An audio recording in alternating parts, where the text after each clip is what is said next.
Mulai hari ini, Jumat 2 Januari, Kitab Undang-Undang Hukum Pidana atau KUHP, serta Kitab Undang-Undang Hukum Acara Pidana (KUHAP) versi terbaru, resmi diberlakukan setelah ditandatangani Presiden Prabowo Subianto. Namun, pemberlakuan aturan baru ini langsung menuai sorotan tajam.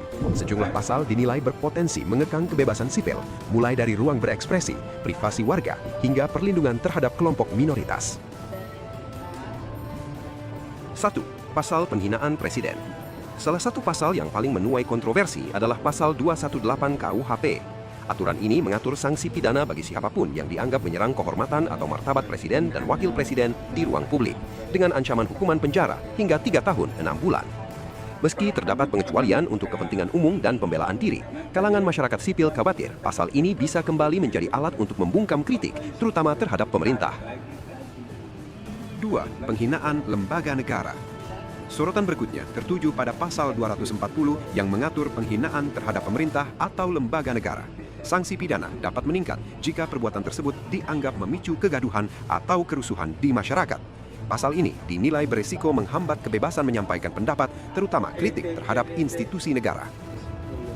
3. Perzinaan dan kohabitasi. KUHP baru juga memuat ketentuan mengenai perzinaan dan hidup bersama di luar perkawinan melalui pasal 411 dan 412. Walau termasuk delik aduan yang hanya bisa diproses jika dilaporkan pihak keluarga atau pasangan sah, aturan ini tetap menuai kritik karena dianggap mencampuri ranah privat warga negara dan bertentangan dengan prinsip hak atas privasi. 4. Aturan demonstrasi. Pasal 256 mengatur kewajiban pemberitahuan sebelum menggelar pawai, unjuk rasa, atau demonstrasi di ruang publik. Jika dianggap mengganggu kepentingan umum atau menimbulkan keonaran, pelanggar terancam pidana penjara atau denda. Sejumlah pihak menilai pasal ini berpotensi membatasi hak konstitusional warga untuk menyampaikan aspirasi secara damai. 5. Tindak pidana terhadap agama dan kepercayaan. Pasal 300 hingga 302 mengatur larangan ujaran kebencian, hasutan, hingga pemaksaan berpindah agama atau kepercayaan. Meski bertujuan menjaga toleransi, kelompok pemerhati HAM menilai pasal-pasal ini masih membuka ruang penafsiran yang luas dan rawan disalahgunakan, terutama terhadap kelompok minoritas atau perbedaan tafsir keagamaan.